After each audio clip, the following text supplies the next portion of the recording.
crecido y han evolucionado en las personas para darles mayores oportunidades de vida.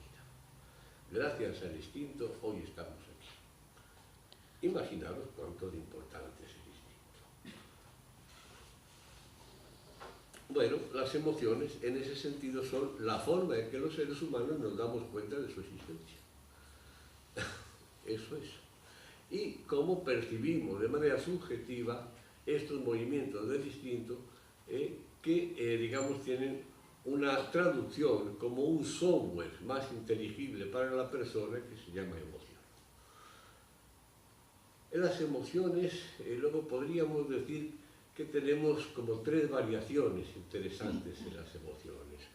Primera variación sería las sensaciones.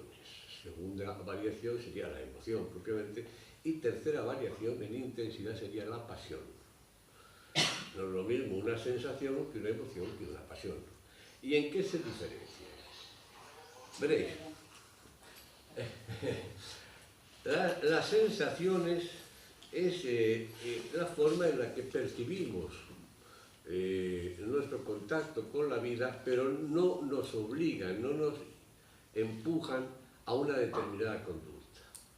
Por ejemplo, yo puedo tocar la mano de alguien o puedo tocar la mesa y esto me trae una sensación, pero no disparo ningún mecanismo adentro que me obligue a una actuación determinada, es simplemente la percepción de una sensación. Es como algo muy suave, muy ligero, muy sutil. Y las sensaciones son muchas, son millones, tanto que son indescriptibles. ¿Cómo hacemos nosotros, por ejemplo, en la terapia gestal para que una persona pueda distinguir sus sensaciones? Para que pueda educarse y distinguir cada vez más sus sensaciones. Diré después, más adelante, por qué es importante esto. Pero lo que hacemos fundamentalmente es crear una especie de metáfora. Por ejemplo, alguien te pregunta a tu madre, tu padre, tu novio, tu pareja, tu amigo en la mañana, ¿y cómo te sientes esta mañana? Y normalmente es difícil decir, a no ser que tengas una cosa muy presente, ¿verdad? Porque son sensaciones muy sutiles las que estás recibiendo. Es un estado de ánimo, una sensación, un cansancio, una vitalidad.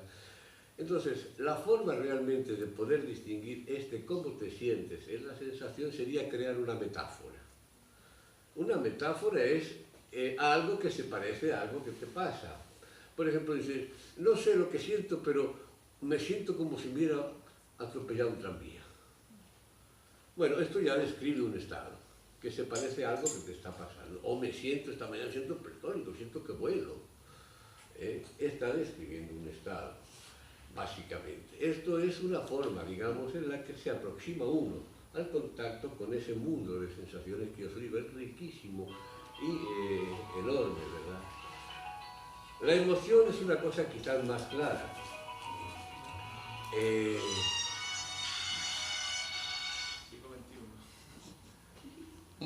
¿Está bien? Okay. La emoción, digo, es una cosa más clara porque las emociones son 4. No hay mucho de dónde escoger. Lo que pasa que, miento, no serían 4, serían 4 familias de emociones, con muchos hijos, muchos sobrinos, muchos primos, etcétera, etcétera, etcétera.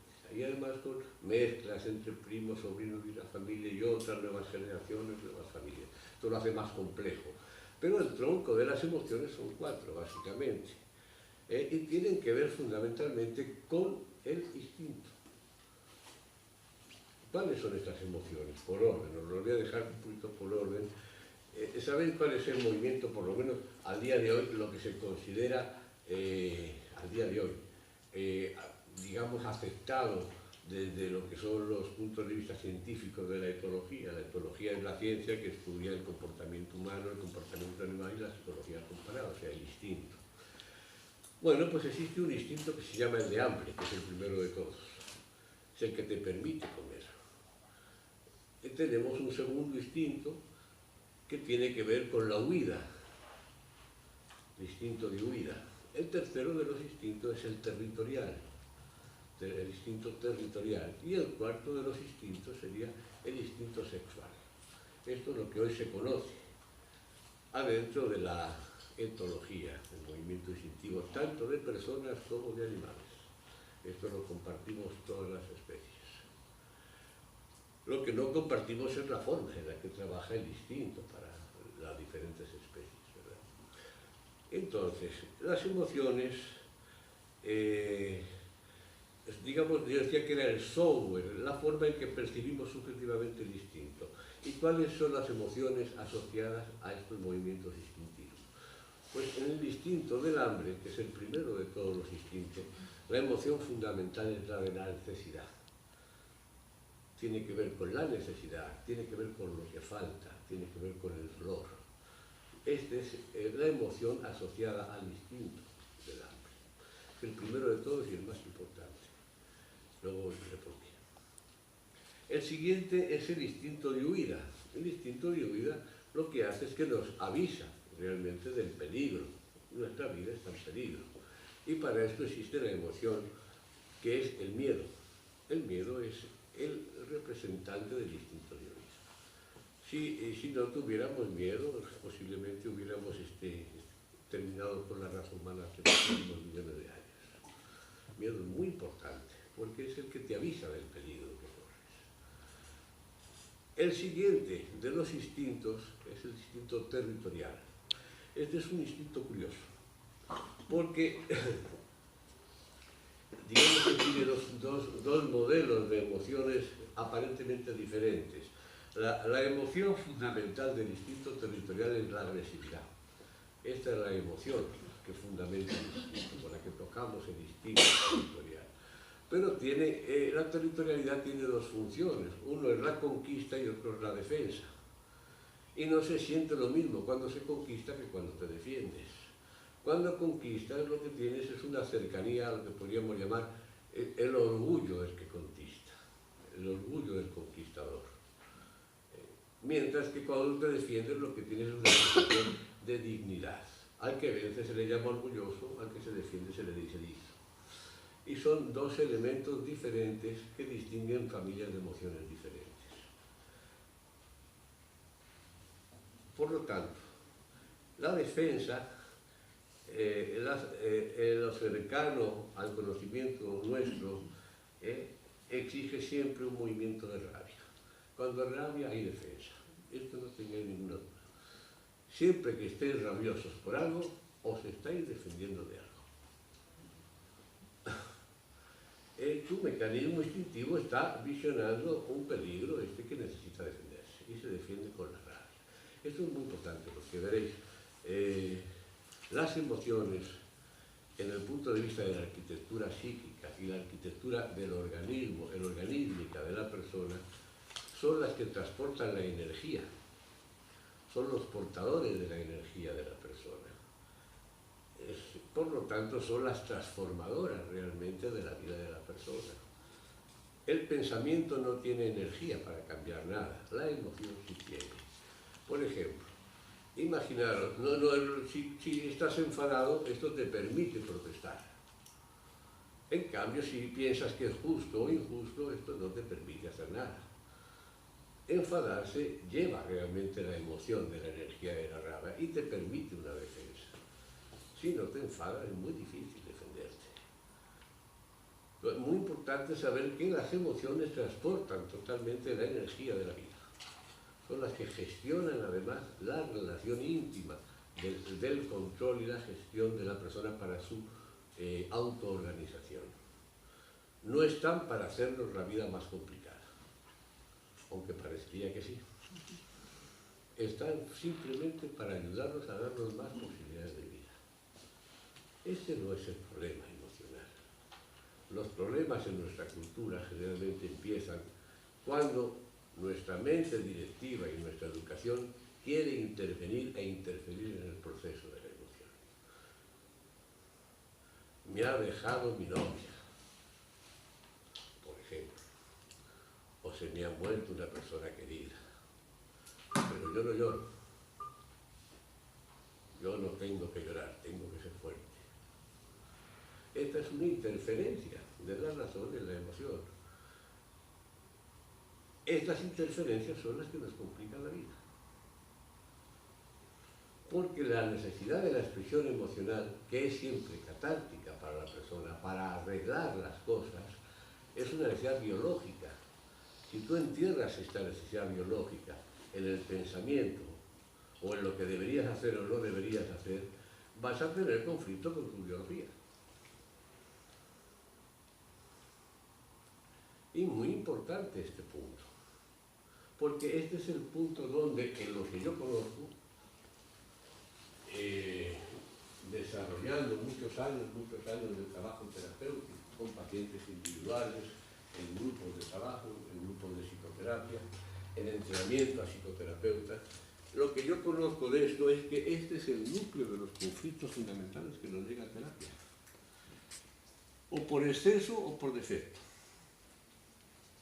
Pero este es el núcleo realmente donde se mide el trabajo terapéutico. Generalmente, yo diría que casi el 100, pero el 99% de las personas entran en conflicto cuando no quieren vivir aquello que su propia biología les está diciendo que tienen que hacer. Y una cosa compleja, verdaderamente, y más en este diálogo intelectual que estamos intentando llevar. Pero este es el motor de lo que podríamos decir la patología o la psicopatología, la interferencia en el desarrollo natural de la emoción.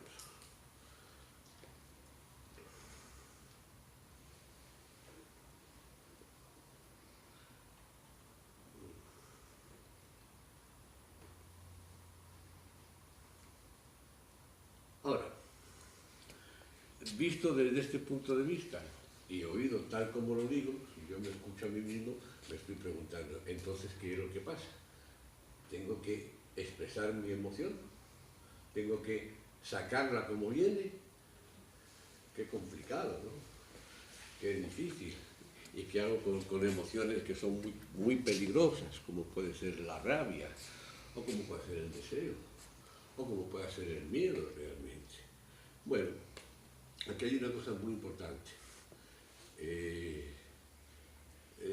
Las emociones, por imaginar metafóricamente, son como la red de comunicación de la ciudad. Imaginaros, uno tiene una red, todas las ciudades tienen una red de comunicación que transportan a las personas a sitios diferentes, autobuses, metros, tranvías, etcétera, ¿verdad?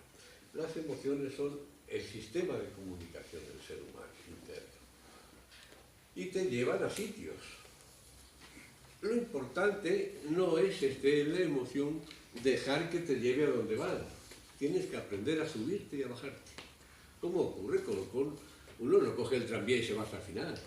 Se baja en la parada que necesita bajarse. O lo coge en la parada que necesita cogerlo. Las emociones es igual. Es muy importante, primero, tomar contacto con ellas, saber de su existencia. Porque como no tengas este contacto con su existencia, ya vas a tener problemas. Luego de que existe, de que le das el reconocimiento de su existencia, ahora tienes que decidir qué vas a hacer con ella. ¿Dónde te quieres bajar? Porque se parecen mucho, emociones muy peligrosas, muy complicadas, muy difíciles de gestionar, como puede ser un movimiento de rabia, un movimiento muy fuerte de rabia. Puede ser verdaderamente peligroso que te montes en el caballo de la rabia. Muy peligroso. Entonces, es importante aprender a su reconocimiento y hacer algo con esta rabia. No tienes por qué ir a donde te lleva. Y esta es la gran dificultad que la mayoría de las personas tienen con sus emociones, porque no se ha aprendido a gestionar el mundo emocional. Aquí leí antes, entre los dos papelitos o tres que me había dejado, algo que me ha gustado mucho, ¿no?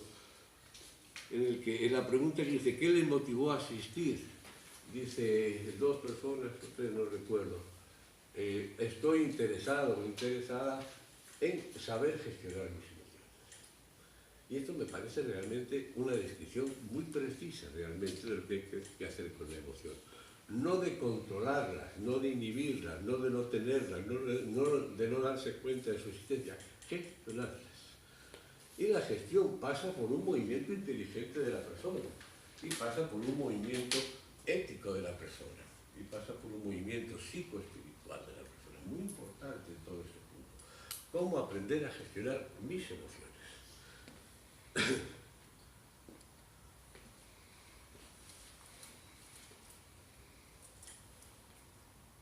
Entonces, este es el nudo, la complicación. Realmente la gestión emocional no se puede aprender desde un punto de vista de lectura, desde un punto de vista racional, desde un punto de vista mental o técnico. Solamente se puede aprender en gerundio, sintiendo y gestionando lo que siento. Y esto, para eso tienes que experimentarlo, tienes que experienciarlo. No se puede aprender en los libros. Te puedes aproximar, te puedes tener una idea más rica culturalmente de todo esto, pero cuando tienes un momento de dolor, cuando tienes un momento de rabia, cuando tienes un momento de tristeza, cuando tienes un momento de mucha o poca pero alegría, cuando tienes un cúmulo emocional que te está embargando todo tu cuerpo, esto es una cosa que no es mental para nada, ya lo conocéis, es para la persona la que está dentro de la emoción. Cuando tienes esto y quieres transformarlo hacia otro sitio, hay que trabajar con el movimiento natural de la experiencia de la que estás teniendo. Y esto solamente se puede hacer experimentándolo. Dice, bueno, qué cosa tan difícil, ¿no? Bueno, pues no. No, porque esto ocurre cada segundo de nuestra vida. Estamos en ese proceso cada momento, cada instante de nuestra vida. Cuando hacemos los grupos de trabajo, sobre todo este movimiento de la gestión emocional, del desarrollo educativo para gestionar mejor la vida, el cómo tocamos la vida, cómo sentirnos mejor, cómo ofrecer más calidez humana, cómo tener más respuestas bonitas de la vida. Bueno, cuando trabajamos en grupo estamos trabajando con esto, en un sentido específico. No en lo que Mario, que dice que tiene 40 años de experiencia, sabe hacer. Porque lo que yo sé hacer a vosotros no sirve para nada, a nadie. A nadie. Así escriba yo los mejores libros del mundo. Mi experiencia a vosotros no les va a servir, como no les va a servir ninguna experiencia que no sea vuestra. La única experiencia que os sirve es la vuestra. Exclusivamente. Lo lamento por los ratones de biblioteca, o las ratonas de biblioteca, pero esto no sirve para transformar. Sirve la exposición directa al contacto con la emoción y la capacidad que tengo como persona de transformar esta emoción en algo que sea útil para mí, en algo que sea bonito para mí, en algo que me devuelva a la vida un buen sabor, que tenga un buen color, que se digiera bien. Y esto es muy importante, porque a mi modo de ver esto es una gran carencia de nuestra educación. No tenemos esa educación ni en las casas ni en los colegios. ¿Dónde lo aprende uno? Esto tiene que ir a aprenderlo naturalmente a centros como es el instituto, está el CAUSI, como son otros centros de esta naturaleza, donde se trabaja con este tipo